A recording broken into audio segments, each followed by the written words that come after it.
Pernahkah kalian merasa kalau laptop modern yang kita beli hari ini sebenarnya bukan milik kita seutuhnya? Tentu saja kita membayarnya dengan uang sendiri, membawanya pulang, dan memakainya setiap hari.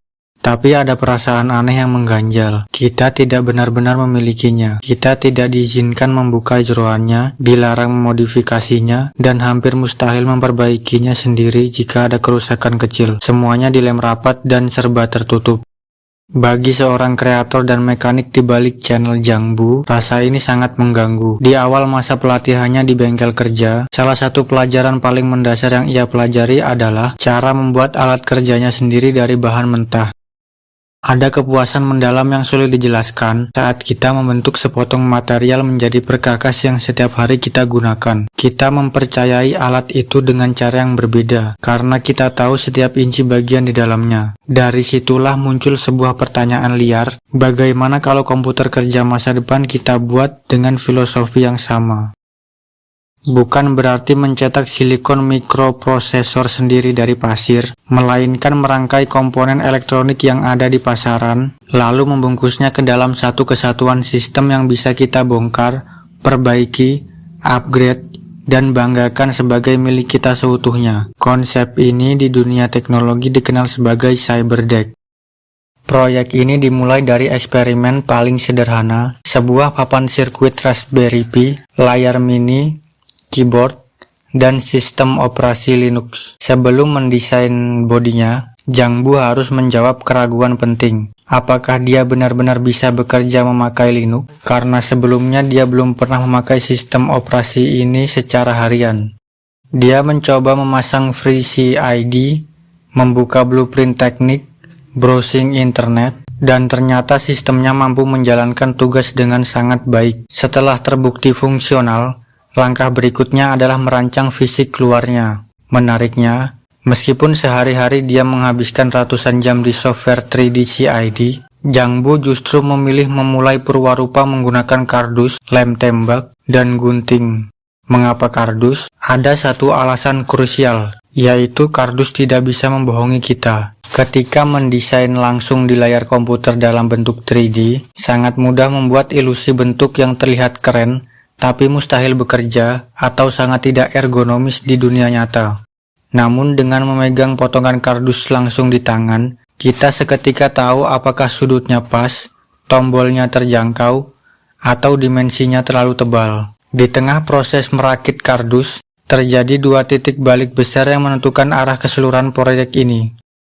Yang pertama, mekanisme layar geser atau sliding screen. Awalnya Jangbu membuat desain layar lipat ke atas atau flip up seperti laptop biasa. Tapi saat melihat desain hasilnya, dia merasa kecewa. Dia sadar dia hanya membuat laptop standar versi likup. Seketika dia merobek purwarupa tersebut dan menggantinya dengan mekanisme layar geser.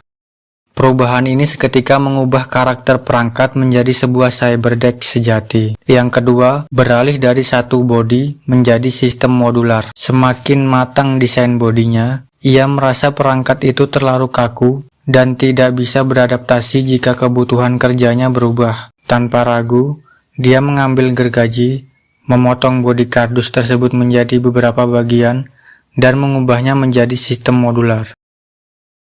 Untuk menguji konsep modul bongkar pasang, awalnya dia memakai plat klem Arca Swiss. Hasilnya luar biasa. Komputer ini tidak lagi menjadi satu benda mati, melainkan sebuah ekosistem. Ada modul baterai, modul input trackball, pegangan jinjing dengan roda scroll, hingga modul koneksi eksternal. Setelah konsep fisiknya teruji, barulah ia memindahkan seluruh ukuran nyata tersebut ke software CID, lalu mulai mencetak purwarupa awal menggunakan printer 3D. Untuk menghemat ruang dan biaya, interface Arca Swiss disederhanakan menjadi standar NATO Rail cetak 3D yang jauh lebih ringkas.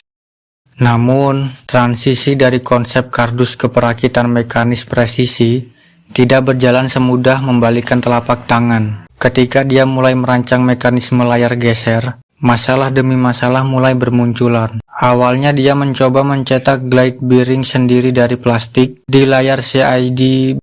Desainnya tampak sempurna, tapi begitu dicetak, Hasilnya sangat tidak konsisten. Satu versi terlalu longgar sehingga layar goyang.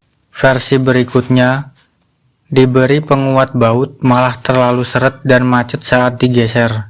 Belum selesai masalah bantalan luncur, muncul bencana lain. Kabel fleksibel layar selalu terjepit di dalam mekanisme geser setiap kali layar dibuka tutup. Di titik ini, proyeknya terasa nyaris gagal. Jangbu harus merombak ulang total sistem gesernya. Dia membagi sasis utama menjadi 6 bagian terpisah untuk mengunci linear bearing industri presisi. Sempat mencoba memakai batang rel dari serat fiberglass demi memangkas bobot, tapi karena kurang kaku dan presisi, dia akhirnya kembali ke batang baja linear.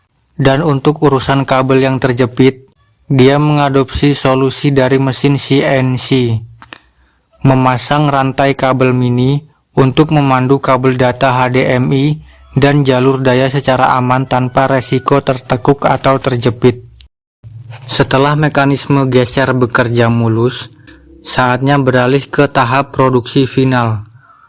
Untuk bodi utama, Jangbu tidak memakai plastik biasa, melainkan material karbon fiber polikarbonat.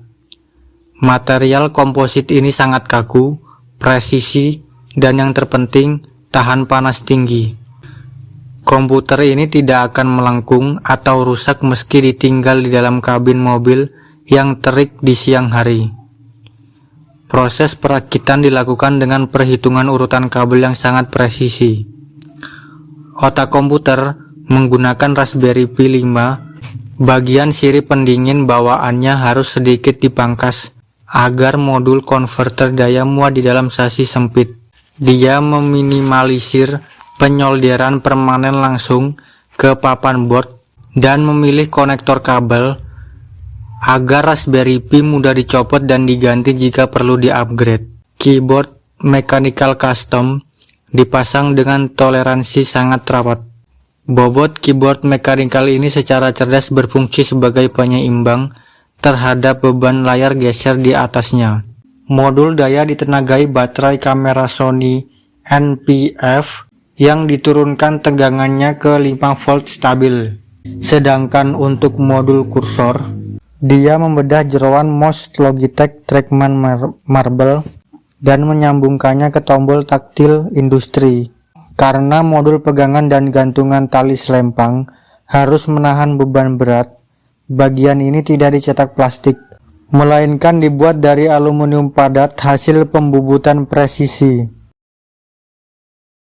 Momen pembuktian sesungguhnya tiba keesokan harinya, saat Cyberdeck ini dibawa langsung ke lingkungan kerja aslinya, yaitu bengkel permesinan.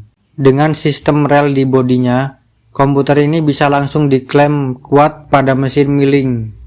Jangbu bisa langsung memeriksa diagram teknis dan model 3D tepat di depan mesin kerja tanpa khawatir perangkatnya mudah rusak oleh getaran atau serpihan logam. Saat jam istirahat, komputer ini cukup dilepas untuk dipakai browsing berita santai. Sang kreator secara jujur mengakui bahwa perangkat ini belum 100% sempurna. Tombol makro di samping layar dan roda scroll pada pegangan masih menunggu integrasi kabel lebih lanjut, dan sesekali masih muncul indikator peringatan low voltage. Namun di luar kekurangan kecil itu, proyek ini telah membuktikan satu hal penting. Perangkat ini sudah melampaui batas sekedar mainan rakitan eksperimental. Komputer ini telah resmi menjadi alat kerja harian yang nyata, tangguh, dan dapat diandalkan. Yang terpenting, komputer ini bukan lagi barang sewaan yang teknologinya dikunci oleh perusahaan manufaktur besar, melainkan sebuah karya yang benar-benar ia miliki seutuhnya. Seluruh berkas desain 3D dan skema CID proyek ini telah dibagikan secara terbuka di GitHub oleh Jangbu, memberi kebebasan bagi para maker di seluruh dunia untuk membangun dan memodifikasi versi Cyberdeck impian mereka sendiri. Bagaimana menurut kalian? Apakah kalian juga tertarik membangun komputer kerja versi kalian sendiri? Tulis pendapat kalian di kolom komentar, dan sampai jumpa di ulasan teknologi berikutnya.